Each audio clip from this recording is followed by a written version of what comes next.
ದರ್ಶನ್ ಕೊಲೆ ಕೇಸ್ನಲ್ಲಿ ಈಗ ವಿಚಾರಣಾಧೀನ ಖೈದಿಯಾಗಿದ್ದಾರೆ. ದರ್ಶನ್ ರನ್ನ ನೋಡೋದಕ್ಕೆ ಅಂತ ಪರಪ್ಪನ ಅಗ್ರಹಾರದ ಬಳಿ ಸಾಕಷ್ಟು ಅಭಿಮಾನಿಗಳು ಬರ್ತಾನೆ ಇದ್ದಾರೆ. ಆದ್ರೆ ನನ್ನ ಹಿರಿಮಗ ಅಂತ ಹೇಳ್ತಿದ್ದ ಸುಮಲತಾರವರು ಬರ್ತಾರೆ ಅನ್ನೋ ಲಕ್ಷಣಗಳೇ ಕಾಣ್ತಿಲ್ಲ. ಮಗನನ್ನ ನೋಡೋದಕ್ಕೆ ಬಂದಿಲ್ವಾ ಸುಮಲತಾ? ಆ ಬಗೆಗಿನ ಸ್ಟೋರಿ ಇಲ್ಲಿದೆ ನೋಡಿ.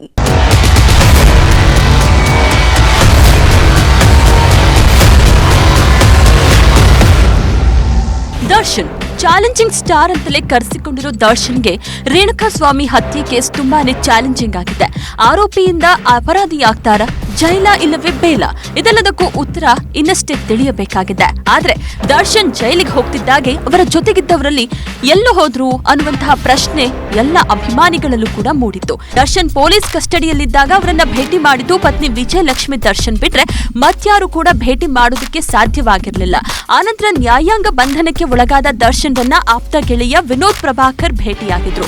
ಇದಲ್ಲದೆ ಜೊತೆಗಿದ್ದವರು ಅವರನ್ನ ಭೇಟಿ ಮಾಡೋದಕ್ಕೆ ಅನುಮತಿ ಕೂಡ ಕೊಡ್ತಿಲ್ಲ ಅನ್ನೋ ಬೇಸರವನ್ನ ಸಾಕಷ್ಟು ಮಂದಿ ಹೊರ ಹಾಕಿದ್ರು. ಭೇಟಿ ಮಾಡ್ಕೊಂಡು ಮೌನವಾಗಿದ್ರು, ಸುಮ್ಮನೆ ವಿಶ್ ಮಾಡಿದೆ, ಸರಿ ಅಂದ್ರೆ ಒಂದೇ ಒಂದು ಸೆಕೆಂಡ್ ಅಷ್ಟೇ ಶೇಕ್ ಹ್ಯಾಂಡ್ ಮಾಡಿದೆ, ಬಂದೆ. ಏನು ಮಾತಾಡಿಲ್ಲ, ಅವರು ಮಾತಾಡಿಲ್ಲ, ಸುಮ್ಮನೆ ಟೈಗರ್ ಅಂದ್ರು, ಬಸ್ ಅಂದೆ. ನನಗೂ ಈ ಒಂದು ಇದರಲ್ಲಿ ಯಾಕಂದ್ರೆ ಈಗ ಬೇರೆ ಎಲ್ಲ ಕಡೆನೂ ಬೇರೆ ಥರ ನಾವು ಮೀಟ್ ಮಾಡಿದ್ದೀವಲ್ಲ, ನಾನೇನು ಮಾತಾಡಲಿಲ್ಲ, ಸರಿ ಆಯಿತು ಅಂತ ಬಂದ್ಬಿಟ್ಟೆ. ಸರ್, ತಮ್ಮ ಜೊತೆ ವಿಜಯಲಕ್ಷ್ಮಿ ಮೇಡಮ್ ಕೂಡ ಹೊರಗಡೆ ಬಂದಿದ್ರು ಸರ್. ಮೇಡಮ್ ಏನಾದ್ರು ಹೇಳಿದ್ರ? ಮೇಡಮ್ ಜೊತೆ ಮಾತಾಡಿದ್ರ? ನಾನು ಸಪ್ರೇಟ್ ರೂಮಲ್ಲಿ ತೋರಿಸಿದ್ದು. ನಾನು ಯಾರು ಬಂದಿದ್ದಾರೆ ಏನು ನೋಡಿಲ್ಲ, ಸಪ್ರೇಟಾಗಿ ನಾನು ನೋಡಿದೆ, ಬಂದೆ.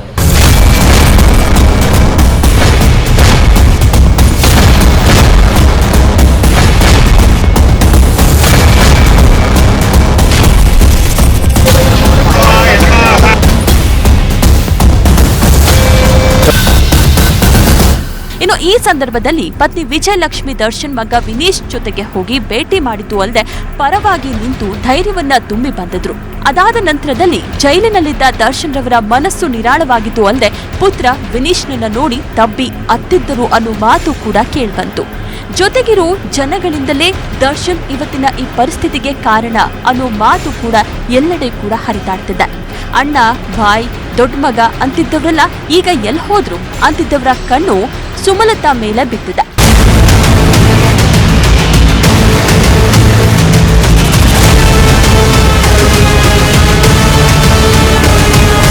ಮನೆ ಹೆಣ್ಮಕ್ಳ ಬಗ್ಗೆ ಮಾತಾಡ್ತಾ ಇದ್ರೆ ಅವ್ರು ಯಾರು ಅಂತಾನು ನೋಡೋಣ. ಅಮ್ಮನ ಜೊತೆ ಜೋಡಿ ಪುತ್ರ ನಿಂತ್ಬಿಟ್ಟಣಯ್ಯ. ಏನೀಗ ಏನಯ್ಯ ಈಗ?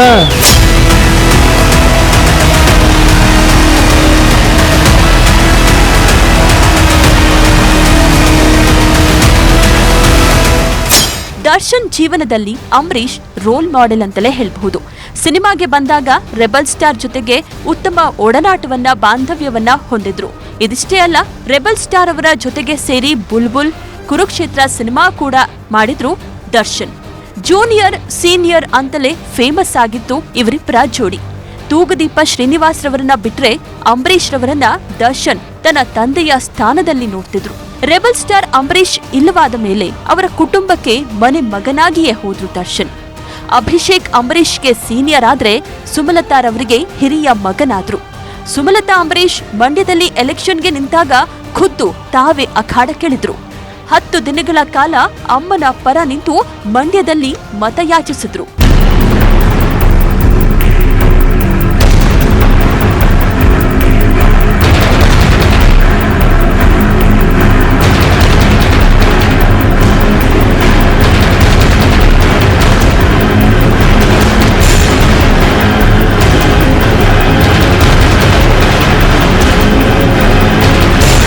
ಅಮ್ಮನ ಜೊತೆ ಜೋಡಿ ಪುತ್ರ ನಿಂತ್ಬಿಟ್ಟಣಯ್ಯ.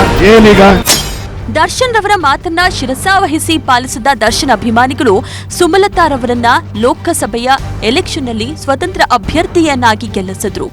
ಅಷ್ಟೇ ಅಲ್ಲ, ಸ್ಟಾರ್ ಪಟ್ಟವನ್ನ ಸೈಡ್ಗಿಟ್ಟು ಬಿರು ಬಿಸಿಲನ್ನೂ ಲೆಕ್ಕಿಸದೆ ಕ್ಯಾಂಪೇನ್ನಲ್ಲಿ ಭಾಗವಹಿಸಿದ್ದ ದರ್ಶನ್ ಮಂಡ್ಯ ಎಲೆಕ್ಷನ್ ವೇಳೆಯೇ ನನ್ನಂತ ಕಚಡ ನನ್ ಮಗ ಇನ್ನೊಬ್ಬನಿಲ್ಲ ಅಂತ ಹೇಳಿದ್ರು. ದರ್ಶನ್ ಹಾಲಿ ಮುಖ್ಯಮಂತ್ರಿಯನ್ನೇ ಎದುರು ಹಾಕಿಕೊಂಡು ಅಮ್ಮನಿಗಾಗಿ ಮಂಡ್ಯ ಅಖಾಡದಲ್ಲಿ ಪ್ರಚಾರ ಮಾಡಿದ್ರು. ಈಗ ಎಲ್ಲಿಂದ ಶುರು ಮಾಡ್ಲಣ? ಎಲ್ಲಿಂದ ಲೆಕ್ಕ ತಗೊಳ್ಳಿ ಈಗ ಹೇಳ್ರಿ. ಇಷ್ಟು ದಿನ ಮಾತಾಡಿಲ್ಲ. ನಾನು ಈಗಲೇ ಹೇಳ್ಬಿಡ್ತೀನಣ್ಣ, ನನ್ನಂತ ಕಚಡ ನನ್ನ ಮಗ ಇನ್ನೊಬ್ಬನ ಹುಡ್ಕಕ್ಕಾಗಲ್ಲಣ್ಣ ಯಾರನ್ನು. ನಾನೇ ಹೇಳ್ತೀನಿ, ನನಗೆ 2 ಮುಖ ಆಯ್ತಣ್ಣ, ಒಂದು ಈ ಕಡೆ ಒಂದು ಈ ಕಡೆ. ನಾನು ಯಾವತ್ತೂ ನನ್ನ ಮಧ್ಯ ಮುಖ ಹಿಡ್ಕೊಂಡು ನಾನು ಎಲ್ಲೂ ಓಡಾಡಲಿಲ್ಲ. ನನಗಿಷ್ಟ ಆದರೆ ಇಷ್ಟ, ಕಷ್ಟ ಆದರೆ ಕಷ್ಟ, ಮುಗ್ದೋಯ್ತಲ್ಲಿಗೆ. ಆದರೆ ಈ ಎಲೆಕ್ಷನಲ್ಲಿ ನಿಜವಾಗ್ಲೂ ಮಧ್ಯದಲ್ಲಿ ಮುಖ ಹಿಡ್ಕೊಂಡ್ಬಿಟ್ಟಿದ್ದೆ. ಏನಕ್ಕೆ ಅಂತಂದ್ರೆ ನನ್ನಿಂದ ಅಮ್ಮನಿಗೆ ತೊಂದರೆ ಆಗಬಾರ್ದು. ಇನ್ನು ಇತ್ತೀಚೆಗೆ ಕಾಟೇರ ಸಕ್ಸಸ್ ಮೀಟ್ನಲ್ಲಿ ಸುಮಲತಾರವರ ಪರವಾಗಿ ವೇದಿಕೆ ಮೇಲೆ ಮಾತನಾಡಿದ್ರು ದರ್ಶನ್. ಸುಮಮ್ಮ ಹೇಳಿದ್ರೆ ಬಾವಿಗೆ ಬೇಕಾದ್ರೂ ಬೀಳ್ತೀನಿ ಅನ್ನೋ ಮಾತುಗಳನ್ನ ಹೇಳಿದ್ರು. ಸುಮಲತಾರವರ ಹುಟ್ಟುಹಬ್ಬವನ್ನ ಅದ್ಧೂರಿಯಾಗಿ ಆಚರಿಸಿದ್ದು ಅಲ್ಲದೆ ತಮ್ಮನಂತೆ ನೋಡು ಅಭಿ ಮದುವೆಯ ಪಾರ್ಟಿಯಲ್ಲಿ ಯಶ್ ಜೊತೆಗೆ ಕುಣಿದು ಕುಪ್ಪಳಿಸಿದ್ರು. ಈಗ ದರ್ಶನ್ ರವರ ಟೈಮ್ ಕೆಟ್ಟಿದೆ. ಮಾಡಿದ ತಪ್ಪಿಗೆ ಆರೋಪಿಯಾಗಿದ್ದಾರೆ. ದರ್ಶನ್ ಪರ ಇಡೀ ಕರುನಾಡು ಮಂದಿ ನಿಂತಿದ್ದಾರೆ.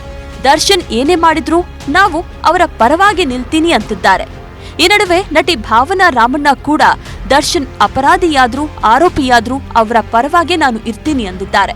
ಕೊಲೆ ಪ್ರಕರಣದಲ್ಲಿ ಈಗಾಗಲೇ ನಟ ದರ್ಶನ್ ಅವರು ಜೈಲು ಪಾಲಾಗಿದ್ದಾರೆ. ನನ್ನ ಜೊತೆಲೂ ಈಗ ನಟಿ ಭಾವನಾ ಅವರಿದ್ದಾರೆ. ಏನ್ ಹೇಳ್ತಾರೆ ಈ ಒಂದು ಪ್ರಕರಣದ ಬಗ್ಗೆ, ಇಂಡಸ್ಟ್ರಿಯ ಬೆಳವಣಿಗೆಗಳ ಬಗ್ಗೆ ಏನ್ ಹೇಳ್ತಾರೆ ಮೇಡಮ್? ಇದು ನಿಜವಾಗ್ಲೂ ಕೂಡ ಕನ್ನಡ ಚಿತ್ರರಂಗಕ್ಕೆ ಒಂದು ರೀತಿ ಶಾಕಿಂಗ್ ಅನ್ಬೋದು. ಸೊ 90 ವರ್ಷಗಳ ಇತಿಹಾಸದಲ್ಲಿ ಈ ರೀತಿಯ ಒಂದು ಘಟನೆ ನಡೆದಿರಲಿಲ್ಲ. ಈಗ ಆಗಿದೆ ಕೊಲೆ ಪ್ರಕರಣದಲ್ಲಿ ಲೀಡಿಂಗ್ ಅಲ್ಲಿದ್ದಂಥ ಆರ್ಟಿಸ್ಟ್ ಇವಾಗ ಜೈಲು ಪಾಲಾಗಿದ್ದಾರೆ. ಏನ್ ಹೇಳ್ತೀರಾ ಮೇಡಮ್? ಇಟ್ಸ್ ಅ ಫ್ಯಾಕ್ಟ್, ಇವಾಗ ಅಲ್ಲಿದ್ದಾರೆ ಅನ್ನುವಂಥದ್ದು. ಅದನ್ನ ನಾವು ಅರಗಿಸ್ಕೊಂಡು ಹೌದಲ್ಲ ಈ ತರ ಆಗಿದೆ ಅಂತ ನಾವು ಒಪ್ಕೊಳ್ಳೋ ಅಂಥದ್ದು, ಇದೆಲ್ಲ ಮನಸ್ಸಿಗೆ ತುಂಬಾ ಭಾರವಾದಂಥ ವಿಷಯನೇ. ನನ್ನ ಒಬ್ಬಳಿಗೆ ಮಾತ್ರ ಅಲ್ಲ, ಖಂಡಿತವಾಗ್ಲೂ ಎಲ್ಲರಿಗೂ ಅದು ಹಾಗೆ ಆಗತ್ತೆ. ಜೊತೆಲಿ ನನಗೆ ಸ್ವಲ್ಪ ಜಾಸ್ತಿನೇ ಆಗುತ್ತೆ. ಯಾಕಂದ್ರೆ ಬರೀ ದೂರದಲ್ಲಿ ಯಾರನ್ನೋ ನೋಡಿದೀವಿ, ದೂರದಲ್ಲಿ ಯಾರೋ ಪರಿಚಯ ಇದ್ದಾರೆ, ಅವ್ರಿಗೇನಾದ್ರೂ ಒಂದು ಅವ್ರ ಬಗ್ಗೆ ನಾವು ಅಘಾತವಾದಂತ ಒಂದು ಸುದ್ದಿಯನ್ನ ಕೇಳಿದ್ರೇನೆ ನಮ್ಗೊಂದು ಬೇಸರ, ನೋವು ಉಂಟಾಗೇ ಆಗತ್ತೆ. ಅಂಥದ್ರಲ್ಲಿ ಗೊತ್ತಿರೋರು, ಜೊತೆಯಲ್ಲೇ ಪಳಗಿರೋರು, ಸಾಕಷ್ಟು ವರ್ಷಗಳಿಂದ ಪರಿಚಯ ಇರೋರು, ಅವ್ರಿಗೇನೋ ಆಗಿದೆ, ತೊಂದರೆ ಆಗ್ತಿದೆ ಅವರಿಗಾಗ್ಲಿ, ಅವ್ರ ಕುಟುಂಬ ವರ್ಗದವರಿಗಾಗ್ಲಿ ಅಂದ್ರೆ ಖಂಡಿತವಾಗ್ಲೂ ನೋವು ಅನ್ನೋದು ಇದ್ದೇ ಇದೆ. ನಾನು ನೋಡ್ತಾ ಇರ್ತೀನಿ ಆಗಾಗ ಟಿವಿ ಚಾನೆಲ್ಸ್ ಅಲ್ಲಿ ಎಲ್ಲರೂ ಹೆದರ್ತಾ ಇದ್ದಾರೆ, ಭಯ ಪಡ್ತಿದ್ದಾರೆ. ಅಂದ್ರ what is there to be scared of? There is nothing that I should be scared of. Somebody close to my heart, ತಾಯಿ ಆದವಳಿಗೆ ತನ್ನ ಮಗ ಅವನು ಹೇಗೇ ಇದ್ರೂ ಸಹ ತಾಯಿ ಒಪ್ಕೊಂಡಿರ್ತಾನೆ. ನಾವು ಕುಟುಂಬ ಅಂತ ಅಂದಮೇಲೆ ಸಿಹಿಯಾದನ್ನೇ ನಾನು ಅನುಭವಿಸ್ತೀನಿ ಅಂತ ಹೇಳಿದ್ರೆ ಅದು ಸ್ವಲ್ಪ ತಪ್ಪಾಗತ್ತೆ. ಕಹಿಯನ್ನು ನಾನು ಅಕ್ಸೆಪ್ಟ್ ಮಾಡ್ಕೊಳ್ಳೋ ತರದಲ್ಲಿ ಇರಬೇಕು. ಈಗ ನಾನು ಸ್ಪಿರಿಚುವಲಿ ಎಲ್ಲ ಕಡೆ ಮಾತಾಡ್ತೀನಿ, ನಾನು ಆಧ್ಯಾತ್ಮದಲ್ಲಿದ್ದೀನಿ, ನಾನು ಇನ್ನೇನೋ ಮಾಡ್ತೀನಿ ಅಂತ ಹೇಳಿದ್ರೆ ಸಿಹಿ ಕಹಿಯನ್ನ ಸಮವಾಗಿ ತಗೊಂಡು ಹೋಗೋದು ನನ್ನ ಜವಾಬ್ದಾರಿ ಅನ್ನೋಂಥದ್ದು. ಕೆಟ್ಟವರು ಒಳ್ಳೆಯವರು ಅನ್ನೋಂಥ ನಿರ್ಧಾರವನ್ನ ನಾನು ಮಾಡೋಕ್ಕಿಲ್ಲಿ ತಯಾರಿಲ್ಲ. ನನಗೆ ಒಳ್ಳೆಯವರು ಕೆಟ್ಟವರು ಆಮೇಲೆ ನನ್ನ ಜೊತೆಲಿದ್ದಾರೆ, ನಮ್ಮ ಜೊತೆಗೂಡಿ ನಾವೆಲ್ಲರೂ ಇದ್ದೀವಿ ಅನ್ನುವಾಗ ನಾನು ಅವ್ರ ಪರವಾಗಿ ನಿಲ್ತೀನಿ ಅನ್ನೋದು ಒಂದು. ಹಂಗಂದ್ ಮಾತ್ರಕ್ಕೆ ನನಗೇನು ಮನುಷ್ಯತ್ವನೇ ಇಲ್ವಾ ಅನ್ನೋದು ಇನ್ನೊಂದು ಪ್ರಶ್ನೆ ಬರುತ್ತೆ. ಖಂಡಿತವಾಗ್ಲೂ ಇದೆ, ಮನುಷ್ಯತ್ವ ಇದೆ. ಆ ಎಲ್ಲ ಕುಟುಂಬದವರಿಗೆ ನಾನು ಸಾಂತ್ವನವನ್ನ ಹೇಳಲಿಕ್ಕೆ ಇಷ್ಟಪಡ್ತೀನಿ ಈ ಮೂಲಕ. ಅಷ್ಟೇ ಅಲ್ಲ, ತಪ್ಪು ಮಾಡಿದವರಿಗೆ ಶಿಕ್ಷೆಯಾಗ್ಲಿ, ಆದ್ರೆ ದರ್ಶನ್ರನ್ನ ನಾನು ಗುರುವಾಗಿ ನೋಡ್ತೀನಿ ಅಂತ ರಚಿತಾ ರಾಮ್ ಟ್ವೀಟ್ ಮಾಡಿದ್ದಾರೆ. ಸುದೀಪ್ ಕೂಡ ಈ ವಿಚಾರದ ಬಗ್ಗೆ ಮಾತನಾಡಿದ್ರು. ಬೇರೆ ಬೇರೆ ಭಾಷೆಯಲ್ಲೂ ಕೂಡ ಈ ವಿಚಾರ ಚರ್ಚೆಯಾಗ್ತಾನೆ ಇದೆ. ಆದ್ರೆ ಮಗನ ಪರವಾಗಿ ಒಂದೇ ಒಂದು ಮಾತು ಆಡಿಲ್ವಲ್ಲ ಸುಮಲತಾ ಅನ್ನುವ ಹಾಗಾಗಿದೆ.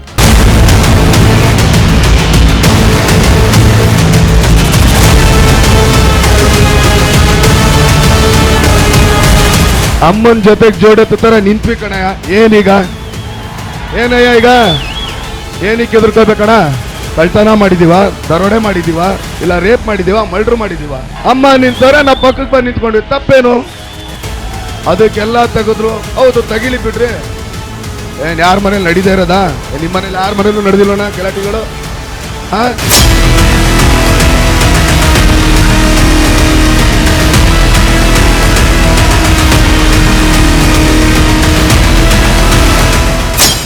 ಸುಮಮ್ಮನ ಅಭೂತಪೂರ್ವ ಗೆಲುವಿಗೆ ಶ್ರಮಿಸಿದ್ದ ದರ್ಶನ್ ರನ್ನ ಇವತ್ತು ಅಮ್ಮನೆ ಮರೆತು ಬಿಟ್ರ? ಮಗ ಜೈಲುವಾಸಿಯಾಗಿರುವಾಗ ಭೇಟಿ ಮಾಡೋಕೆ ಮನಸ್ಸು ಮಾಡ್ತಿಲ್ವಾ? ಕಷ್ಟದಲ್ಲಿರುವಾಗ ಮಗನನ್ನ ಮರೆತು ಹೋಗಿದ್ದಾರ ಸುಮಲತಾ ಅಂಬರೀಶ್? ಅಷ್ಟೇ ಅಲ್ಲ, ಅಣ್ಣ ಅಣ್ಣ ಅಂತಿದ್ದ ಅಭಿ ಕೂಡ ಸೈಲೆಂಟ್ ಆಗಿರೋದನ್ನ ನೋಡಿದ್ರೆ ಅವರು ಆ ದಿನ ಆಡಿದ್ದ ಮಾತುಗಳನ್ನ ನಡೆದುಕೊಂಡ ರೀತಿ ಎಲ್ಲವೂ ಕೂಡ ನಾಟಕೀಯವಾ ಅನ್ನೋ ಚರ್ಚೆ ನಡೀತಿದೆ. ಅಭಿಯ ಅವರ್ ಸಿನಿಮಾದಲ್ಲಿ ತಂದೆಯ ಸ್ಥಾನದಲ್ಲಿ ನಿಂತು ಗೆಸ್ಟ್ ರೋಲ್ನಲ್ಲಿ ನಟಿಸಿದ್ರು ದರ್ಶನ್. ಇನ್ನು ಬ್ಯಾಡ್ ಮಾನರ್ಸ್ ಪ್ರಚಾರದಲ್ಲಿ ತಾವು ಕೂಡ ಅಭಿ ಜೊತೆಗೆ ಕೂತು ಮಾತನಾಡಿದ್ರು. ಈಗ ನೋಡಿದ್ರೆ ದರ್ಶನ್ ನೋಡೋದಕ್ಕೆ ಅಮ್ಮ ಮಗ ಇಬ್ಬರು ಬರದೇ ಇರೋದು ನೋಡಿದ್ರೆ ಏನಾಯ್ತು ದರ್ಶನ್ ರವರ ಪರಿಸ್ಥಿತಿ ಅನ್ನೋ ಹಾಗಾಗಿದೆ.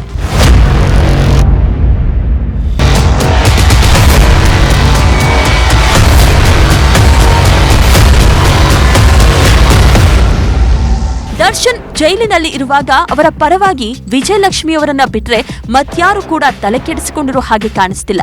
ಬಹುಶಃ ಇದೇ ಕಾರಣಕ್ಕಿರಬೇಕು.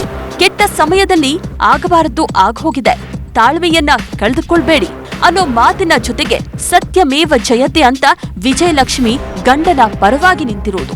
ಒಟ್ನಲ್ಲಿ ದರ್ಶನ್ ಈಗ ಒಳಗಿದ್ದಾರೆ, ಒಬ್ಬಂಟಿಯಾಗಿದ್ದಾರೆ, ಆದಷ್ಟು ಬೇಗ ಹೊರ ಬರ್ತಾರೆ ಅನ್ನೋ ಮಾತು ಬರ್ತಿದೆ. ಆದ್ರೆ ಜೊತೆಗಿದ್ದವರೆಲ್ಲ ಹೋಗಿ ನೋಡಿಲ್ಲ ಅನ್ನೋ ಕಾರಣಕ್ಕೆ ಅವರೆಲ್ಲರನ್ನೂ ಕೂಡ ದೂಷಿಸುವ ಅವಶ್ಯಕತೆನೂ ಇಲ್ಲ. ಬದಲಿಗೆ ದರ್ಶನ್ ಒಳಗಿರೋ ಸಮಯದಲ್ಲಿ ಬಾಹ್ಯವಾಗಿ ಅವರ ಕುಟುಂಬದ ಬೆಂಬಲಕ್ಕೆ ನಿಂತಿರೋದು ನಮಗೆ ಕಾಣದೇ ಇರಬಹುದು. ಆದ್ರೂ ಮುಂದಿನ ದಿನದಲ್ಲಿ ಎಲ್ಲ ಸತ್ಯವೂ ಕೂಡ ಹೊರ ಬರಬಹುದೇನೋ ಅಂತ ಅನಿಸುತ್ತೆ.